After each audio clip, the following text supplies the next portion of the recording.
Journalists are kept under close surveillance. To go to North Korea is to accept the presence 24 hours a day of guides who are guarantors of the country's good image.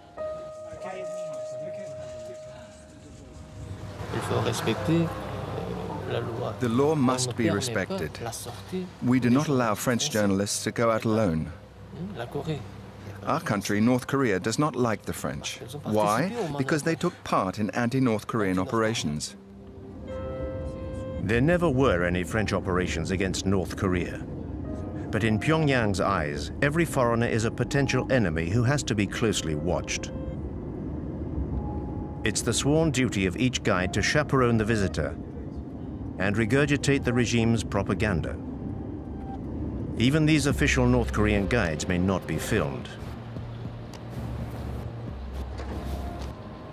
During our stay, we will be confined to our Pyongyang hotel, with absolutely no chance of being allowed to go out into the city unaccompanied. So, Mr. Han, what are we going to do? What now? We're going for a stroll. Where? Here.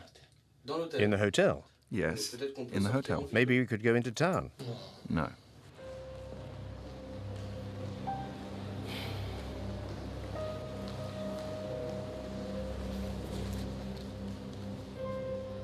Having spent several hours wandering around the hotel lobby, we finally get authorization to go out. Any trip is pre-programmed and serves the objectives of the propaganda machine. The house where the founder of the nation was born reminds foreigners of President Kim Il-sung's heroic deeds and helps to affirm the family's legend. When she was 14 years old, the president left his native home, Mangyongdae, firmly determined not to return before Korea became independent. Since then, the president led the 20-year-long arduous anti-Japanese armed struggle to a shining victory and finally liberated our country. So our country... Hundreds of North Korean soldiers are taking part in a mandatory pilgrimage to honor the eternal president's memory. From the grandfather, Kim Il-sung, to the present incumbent, his grandson, Kim Jong-un, the leaders are as one in official pronouncements. Well, we now have the respected Comrade Kim Jong-un as our Supreme Commander. He is exactly like the President Kim Il-sung and the great General Kim Jong-il in his ideal leadership and in his humanity. So our Korea will always emerge victorious in the future too, under the wise leadership of the respected Marshal Kim Jong-un.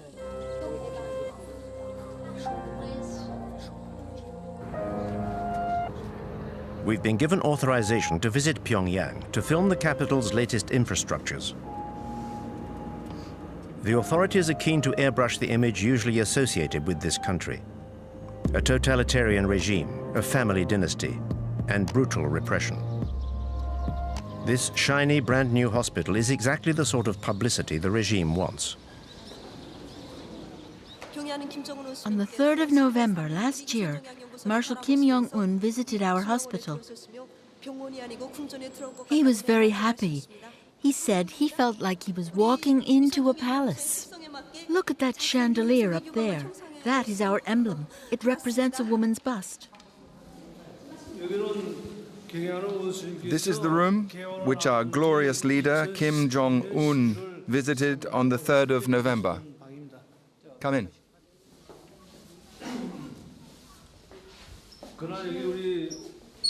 This is the bed the Marshal sat on when he came here. He asked how long the patients stay here. And Marshal Kim Jong-un sent us this 42-inch television the day after his visit. So you sleep here, is that right? You're a patient here? Yes. Do you speak French? A little. What a stroke of luck. The first patient we meet and she speaks French. How much longer are you going to be staying here? A week should be enough, I think. Wearing her hospital clothes, this patient is giving the performance of her life in this well-directed play.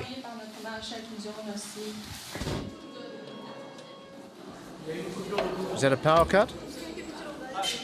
But reality soon kicks in again. Do you often have power cuts? No, very rarely.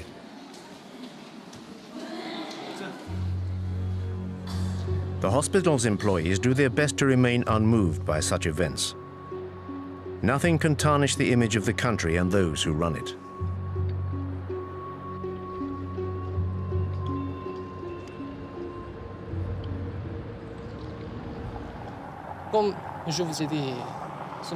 As I said to you this morning, our country is at loggerheads with the USA, Japan, and South Korea. So we need a strong military, many soldiers to defend the fatherland. There is always tension in the Korean peninsula.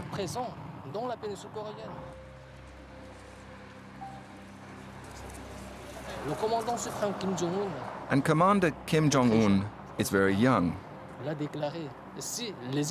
He has declared, if our enemies dare to light even the smallest fuse of a war, Korea will strike a lethal blow, which will definitively unite the country. Reunification of our nation is the most fervent wish of every Korean. This desire for reunification dates from the end of the Korean War in 1953, when the peninsula was split into two countries. But no peace treaty was ever signed. Officially, the two Koreas are still at war. North Korea was subsequently run by Kim Il-sung until 1994, and then by his son, General Kim Jong-il, who died on the 17th of December, 2011.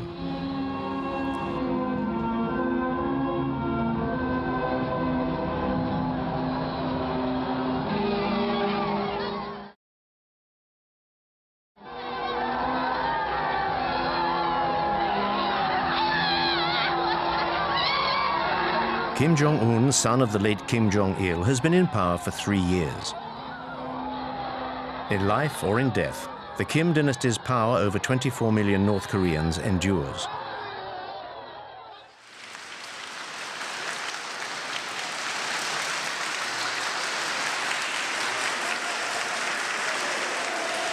The Kim family is the first communist dynasty in history. The new incumbent was presented to the people as a natural successor. Barely 30 years old, Kim Jong-un was quickly awarded the titles of Supreme Commander and then Marshal, and set about consolidating his power. Kim Jong-un's accession to power gave birth to a new hope in the hearts of the North Korean people.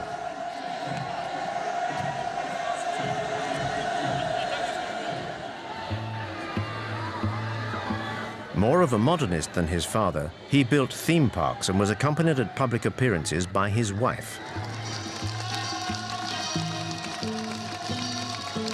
No North Korean leader had ever been seen to be so liberal before.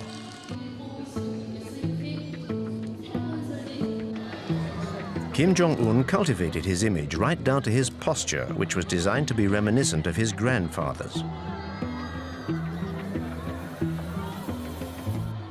Propaganda has now established him as the third strongman of the North Korean nation. The leader is the country's brain and the people are its body. Our guide is here to remind us of this. Marshal Kim Jong-un is exactly like General Kim Jong-il in his human virtues, his political leadership, and his philosophy. Therefore, everybody respects and idolizes him. The guide's rhetoric is always the same. Under Kim Jong-un, devotion to the leaders remains almost religious. Like all transient foreigners, we are constrained by the regime's demands.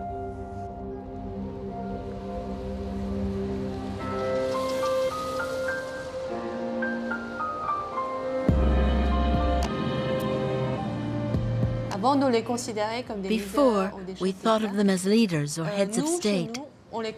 Now, we think of them as our family's fathers, be it children or old people, be it men or women.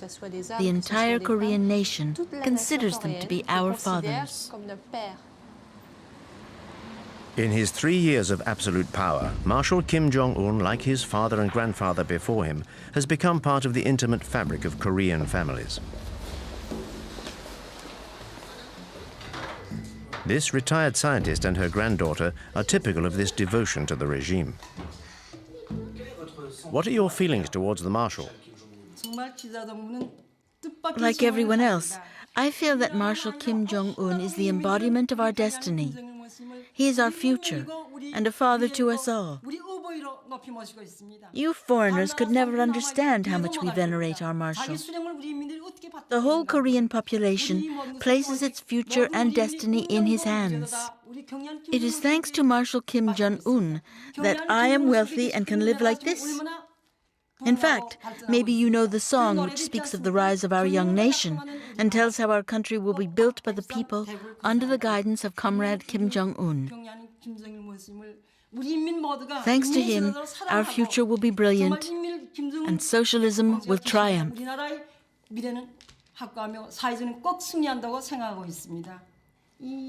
How about a song?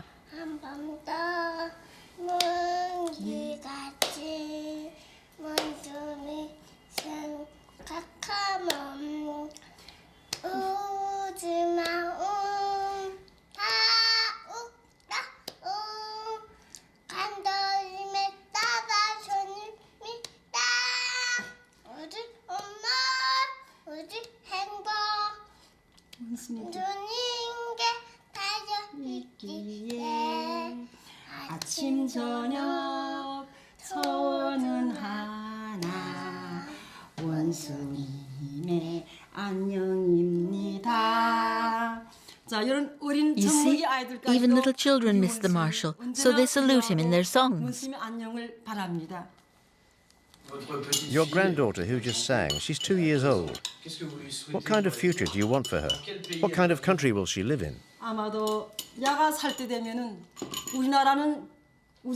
I feel sure that she will live in a strong and prosperous country that will incarnate the might of Mount Baekdu.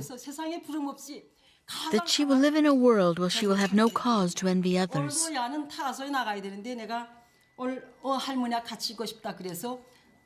She already goes to a good nursery and will go to the free high school and university.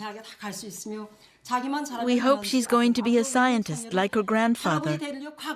We would like her to contribute to our nation's developments in science and technology under the guidance of Marshal Kim Jong-un.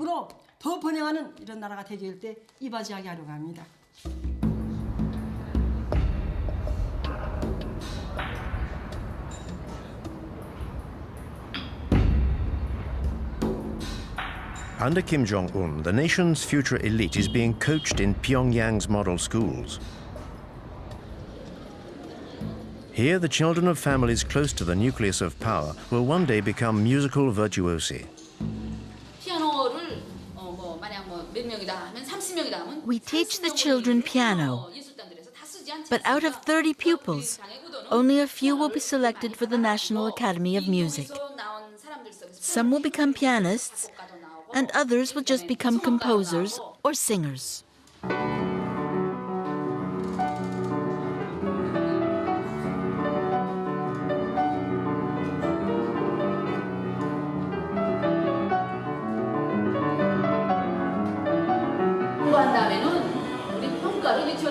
Our junior school gives out these red stars as rewards to children for good work.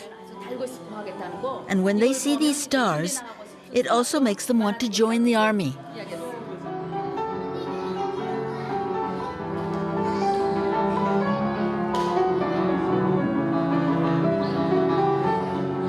In this way, youth is molded to the regime's ideology from an early age and plays a vital role in its propaganda. The children have to be adorable. They're cosseted and well-fed. These are the regime's privileged few, the keepers of its eternal future.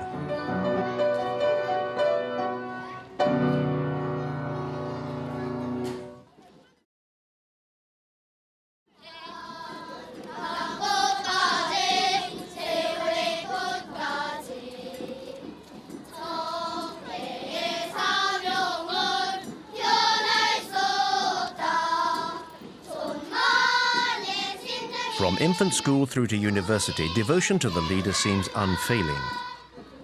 But all the parades, songs and smiles hide another reality. The images that we filmed in North Korea give no insight into how this enigmatic country really works. Only North Korean refugees who have fled their homeland can genuinely shed light on the country's everyday life. What your footage shows is children who are all at the same level. The ones who lead the parades on the streets of Pyongyang are psychologically groomed throughout their time at school, and usually they have access to better facilities, owing to their parents' position, because it's a privilege to lead parades like this through the streets of the capital.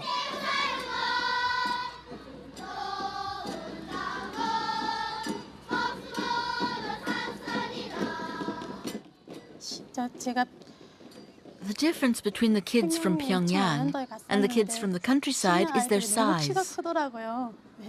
The children from the capital are much bigger than the country kids of the same age. This is due to lack of protein in their diet.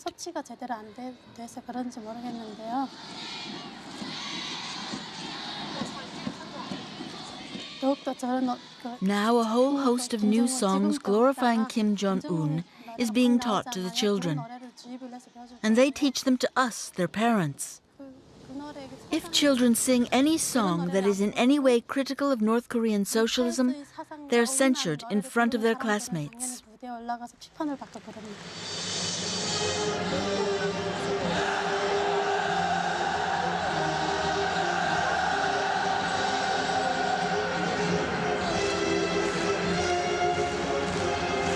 This indoctrination of youth is an absolute priority. At the heart of this education lies a rabid patriotism.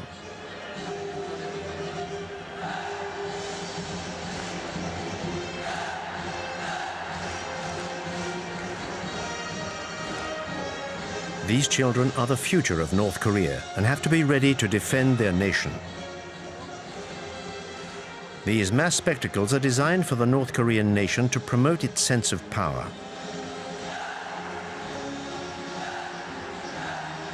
These 20,000 young participants are all members of families fiercely loyal to the regime.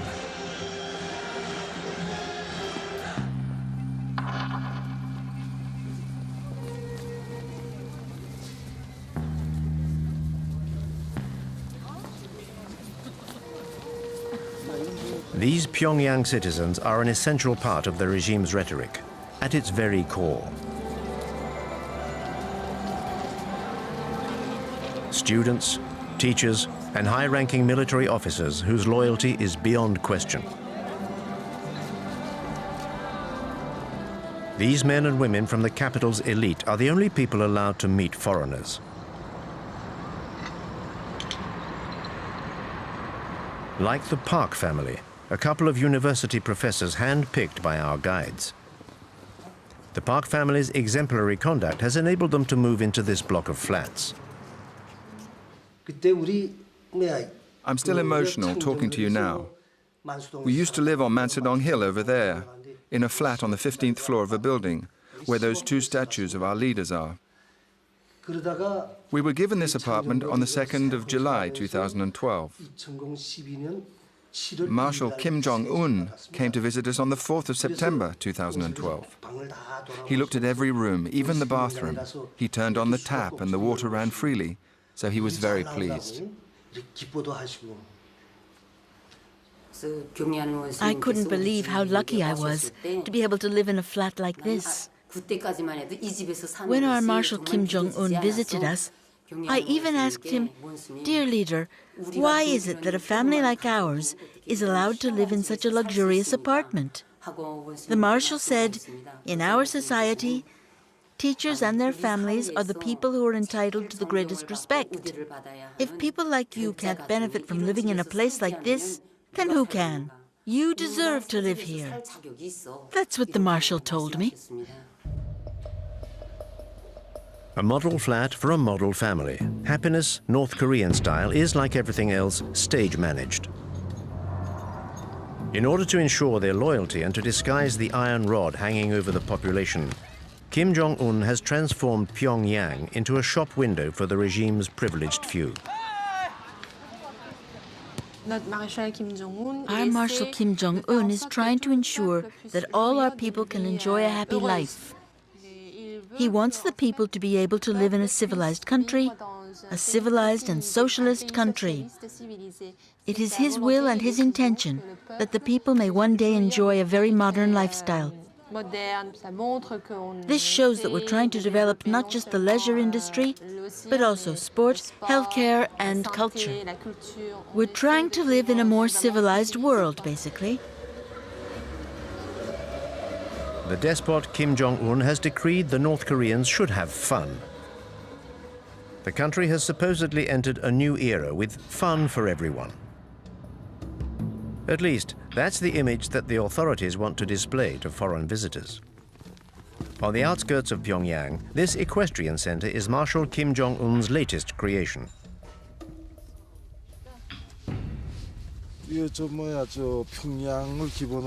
This equestrian center is for the benefit of everybody: workers, employees, old people, and even small children.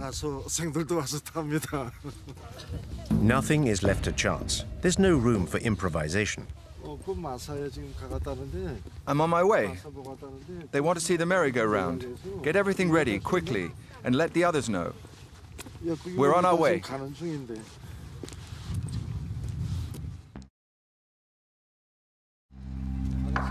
The horse symbolizes North Korea's power. If you believe what the North Koreans say, the Kim family comes from a long line of horsemen. The legend surrounding the supreme leader continues.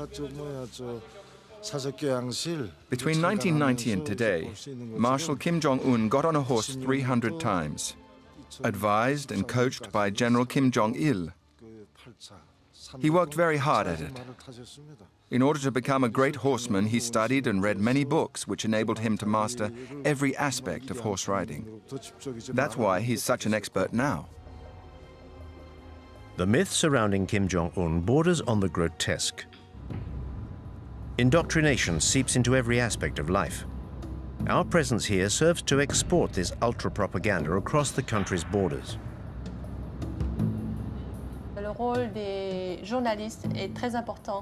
The role journalists play is very important. That's why we're taking the documentary you are making of our country so seriously. We hope that you will take what we have told you and turn it into a fair and objective documentary. Part of the schedule for the day is a visit to Marshal Kim's latest folly, a ski resort 200 kilometers from Pyongyang. His time studying in Switzerland gave him a taste for winter sports. The regime has spent $300 million on the construction of this complex. But Kim Jong-un has also achieved his objective of circumventing the embargo on leisure goods imposed by the international community. We have 10 ski slopes here at the Masik Resort, 9 for professional skiers and 1 for beginners. We started building these slopes in May 2013, and we finished on the last day of December 2013. That's what the Marshal required, and we achieved it. Our leader even promoted our resort all over the world.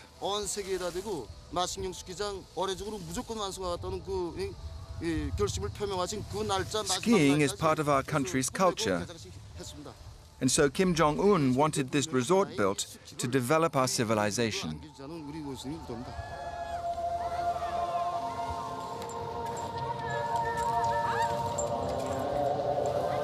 But who in North Korea can afford the luxury of a holiday here?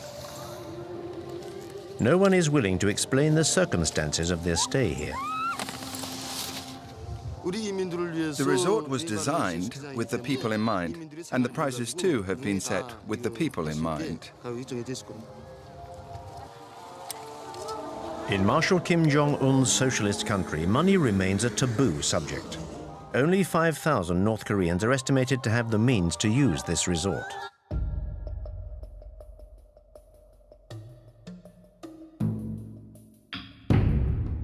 In the opinion of this North Korean refugee, these new facilities are unacceptable. 중요한 건 아니고요.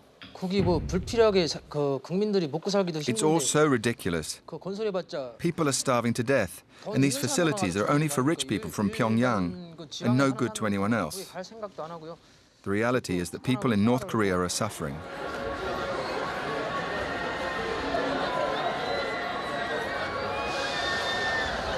이런 건설하는 거 이런 거는 그냥 When I see all these leisure facilities being built, I think to myself that it's just to placate the people and show people abroad that the country is capable of achieving these things. All the money spent on building these things could have been redistributed throughout the population. This is just throwing money out of the window. North Korea's economic difficulties do not stop the regime from spending money hand over fist. Every 2 years, Pyongyang puts on a film festival open to foreigners. This is a way for the authorities to present an image of cultural and material prosperity to the world.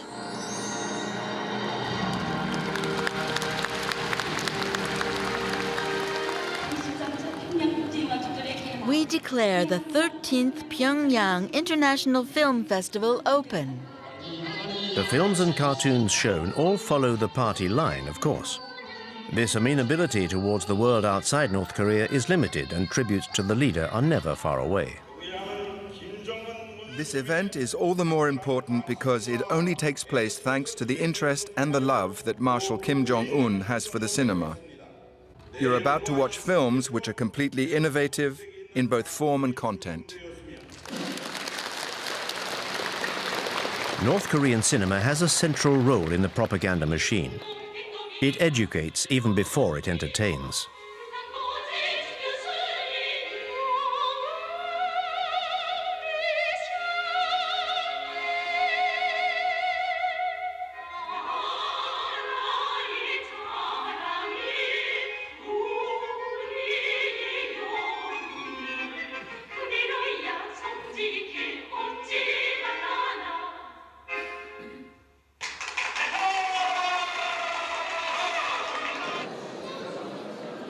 The film festival also allows the regime to present itself in a good light, a message relentlessly driven home by the Ministry of Culture. We want independence, friendship, and peace between peoples. All over the world? Yes, all over the world. A select group of dignitaries and a few foreigners are being treated to a soiree orchestrated by the great and good of the regime.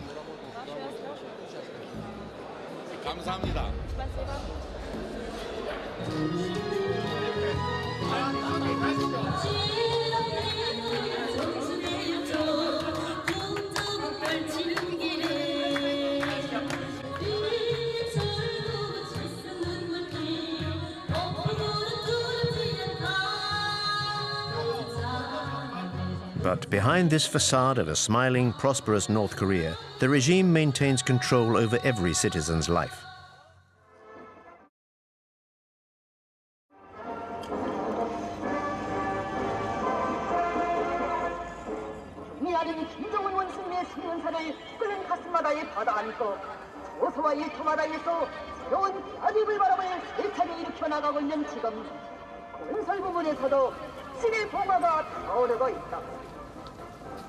경량 원숭이의 10년차를 넘게 맞서서 송청강 기간식 발전소 건설장과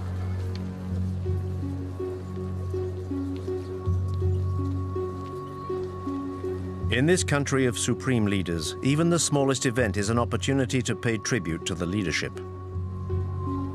Under North Korea's totalitarian system, there is no other choice.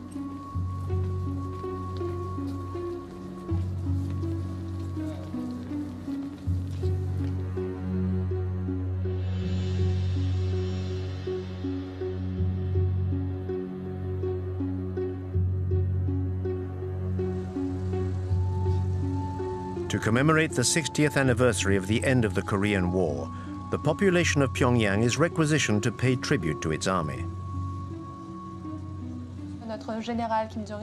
General Kim Jong-il said, "To safeguard our country, one can live without candy, but one cannot live without bullets." Our guide's words are directly influenced by the Songun doctrine, devised by the former leader Kim Jong-il, which gives the army the dominant role in building North Korea's socialism.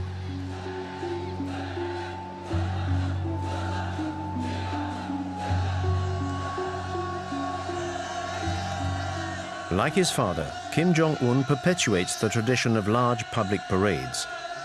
In this way, he sets the scene for his own power and that of North Korea.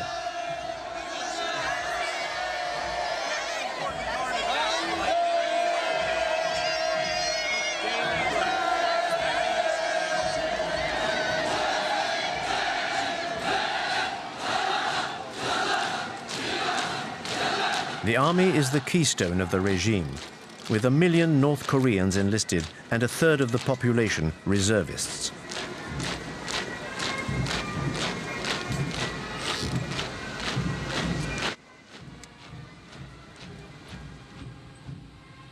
북한의 열병식은 독특한 대열 방식입니다. These parades are quite remarkable.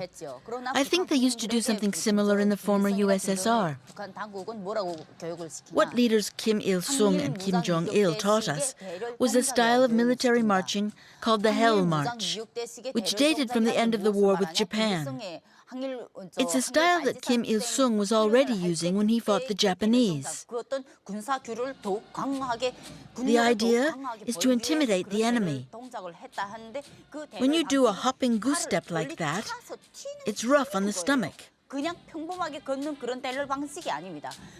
When we trained, we were told to wear 2 leather belts done up very tightly under our belly. This pushed up your stomach, which you can imagine is very painful.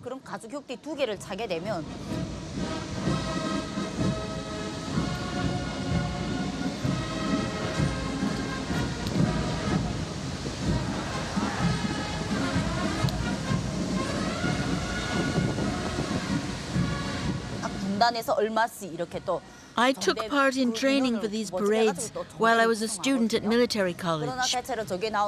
But a few days before the parade, I contracted paralysis in my legs because of the hopping. So I was unable to take part and had to go back to college. The training is extremely hard. It felt like being a prisoner in a labor camp.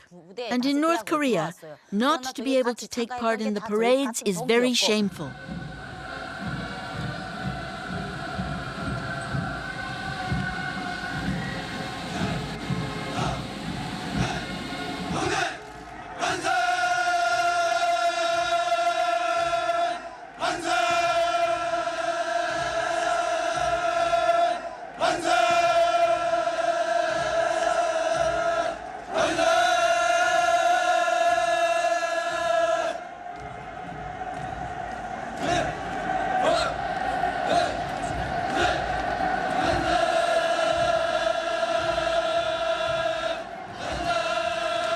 In order to establish his authority over the army and the party, Kim Jong-un took his inspiration from the darkest days of Stalinism. In December 2013, the young dictator began a violent purge of the state's apparatus. Any officials who could have got in his way were brutally eliminated, beginning with his own uncle, Jang Song-taek, who was very influential at the heart of the regime.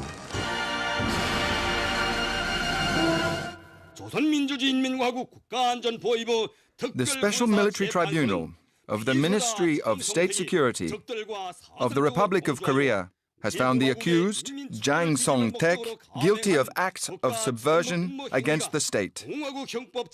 His goal was to overthrow the power of the proletariat by aligning himself with our ideological enemies. This crime carries the severest penalty under Article 60 of our Penal Code. This upstart, this traitor to the revolution, is condemned to death. The decision is to be implemented with immediate effect. Jiang Song-tek was shot, according to the party line, for fomenting a coup d'etat. He was said to be overly immersed in commercial activities with China. Any hope of the regime relaxing its approach was definitively snuffed out. Kim Jong-un has asserted himself as a warlord. His frequently bellicose directives are followed to the letter by North Korea's soldiers. After the Kim Jong-un regime took power, training became more and more intense. He was determined to crush South Korea by force. He was very insistent on the weapons we had to use and ordered us to use all our ammunition on every training drill. I remember the directives changing when he took over. We had to go up into the mountains more and more often for training sessions, 2 or 3 times a week.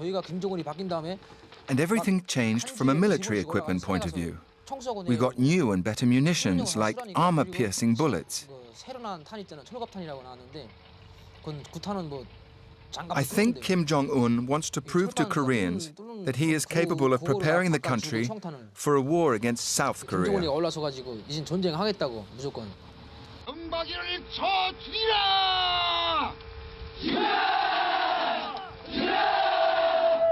Marshal Kim Jong-un regularly challenges his southern neighbor and enemy.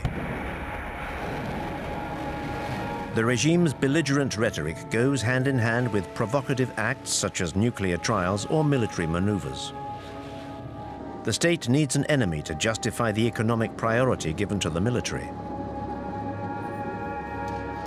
This policy operates with no regard for the population, which outside Pyongyang is still vulnerable. Between 1994 and 1998, the country suffered its worst ever famine, which caused the deaths of hundreds of thousands of people. At that time, I was a soldier, and I had some serious health issues. I'd lost a lot of weight. I remember that opposite my barracks, there was a woman who used to deliver food to the Labour Party cells. I went to see the farm manager and pleaded with him to give me some apples. I said, "Give me an apple before I starve to death." So he said, "You can eat what you like when you're here, but you can't take anything with you. Otherwise, all the other soldiers will end up coming here and your superiors will confiscate your food." I lived on an apple in the morning and an apple in the evening for several months. Nowadays, there are no great famines, but lack of food is still the main thorn in the regime's side. A third of the country's population suffers from malnutrition and is dependent on a public food distribution system.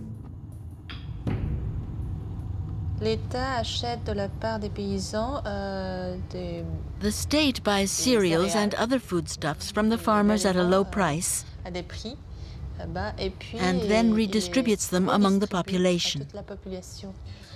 Depending on the number of people in the family, they get more or less food. More is given to families where there are adults. The regime is still incapable of feeding its people, but is keen to convince us that the opposite is true. Our journey now takes us on a visit to a naturally exemplary farm. These are the details commemorating our visits from General Kim Jong-il, who came 15 times to give us new instructions. His advice when he was here enabled us to improve production. He was very pleased. The general said, at first, the soil here was bad, but the good work of our farmers has allowed us to increase productivity. General Kim Jong-il himself said that our farm should become a model to the rest of the country. This model farm looks more like a ghost farm. According to the manager, 850 farmers work here. We do not see a single one. This dilapidated greenhouse is the regime's attempt to convince us of how modern its agricultural system is. In fact, what we produce here is mainly for the local population.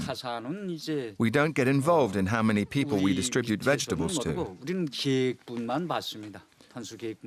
There is an organization above us that calculates this and then gives us production targets for the year.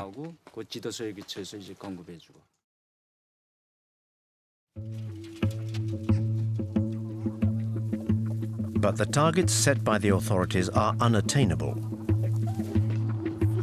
In order to help the farmers, the regime takes its inspiration from the Maoist model and sends the army into the fields. As soon as our training is over, we go into the country to work with the farmers. We usually help with pricking out rice or planting corn. Every regiment is billeted to a farm near its barracks. The commanding officer might say, this barracks, you go to this farm or whatever. After the corn harvest at the end of October or beginning of November, we return to barracks to start our winter training. In March 2012, Kim Jong-un introduced a reform which allowed farmers to keep half of what they grew. But a lack of fertilizer and farm tools prevents the country from being self-sufficient, and this fundamental principle remains out of reach.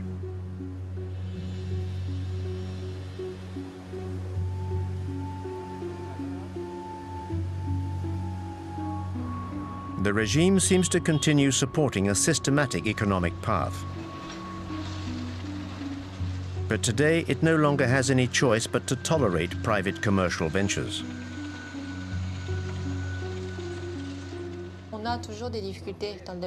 We still struggle economically. There are still obstacles to overcome, but under our marshal's leadership, everyone can enjoy a stable lifestyle.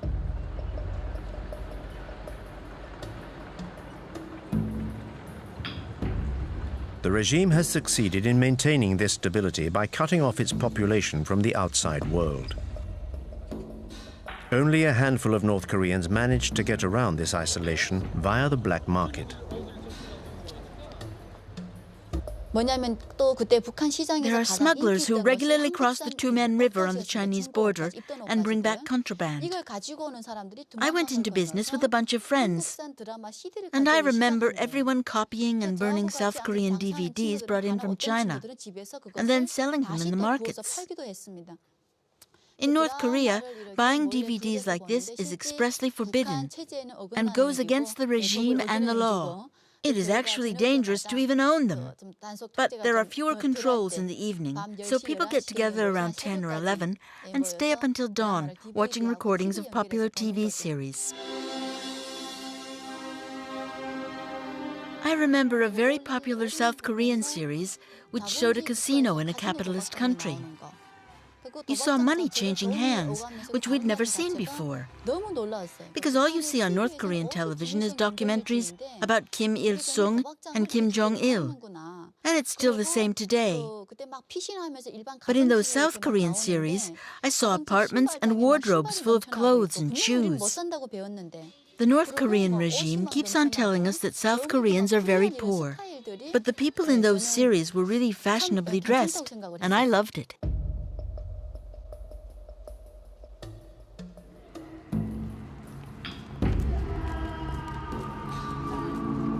According to these refugees, this new merchant elite could be the catalyst for change within the country. This may explain why control over the population has increased since Kim Jong-un's accession to power. North Koreans have absolutely no chance of leaving the country legitimately. So despite the risk, many try clandestinely to cross the border into China.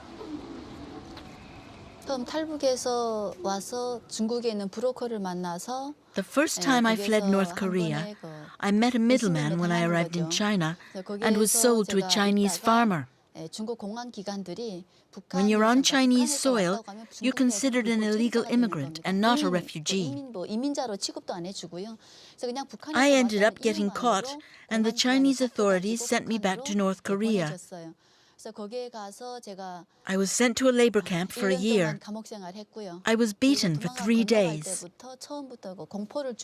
The first few days are meant to frighten you and make you confess your crimes.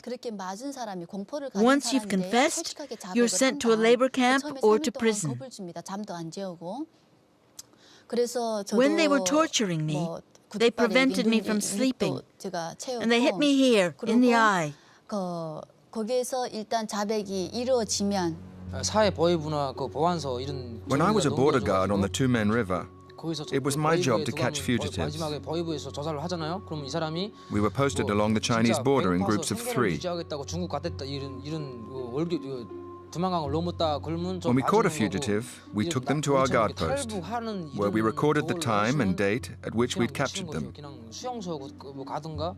Then the fugitive was interrogated by our boss and transferred to the Department of Security.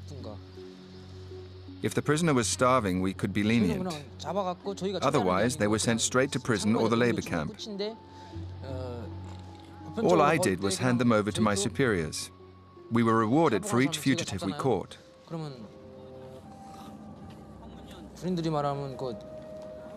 I stopped about 8 people from escaping across the Tumen River into China. If you catch 1 fugitive, you get a medal. If you catch 5 in the same year, the Labour Party awards you prizes and even holidays so that you can go home and see your family. 김정일이 당 있잖아요. 조선노동당에 입당시켜주고.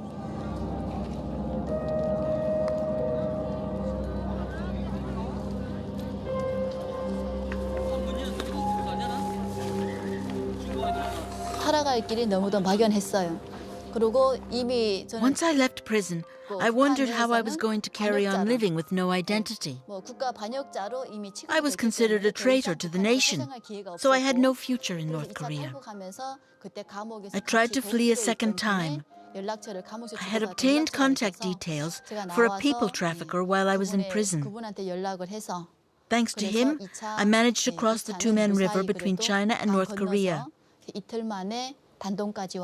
With the fake passport he made me, I got on a boat to South Korea the following day.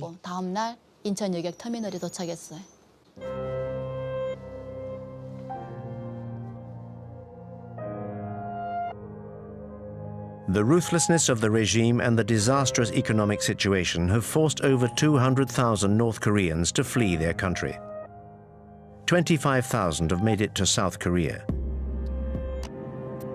Despite some early hope, Kim Jong-un's accession to power has not changed the nature of the regime. Never before has the contrast between the reality of this country and the image it tries to portray been so glaringly obvious.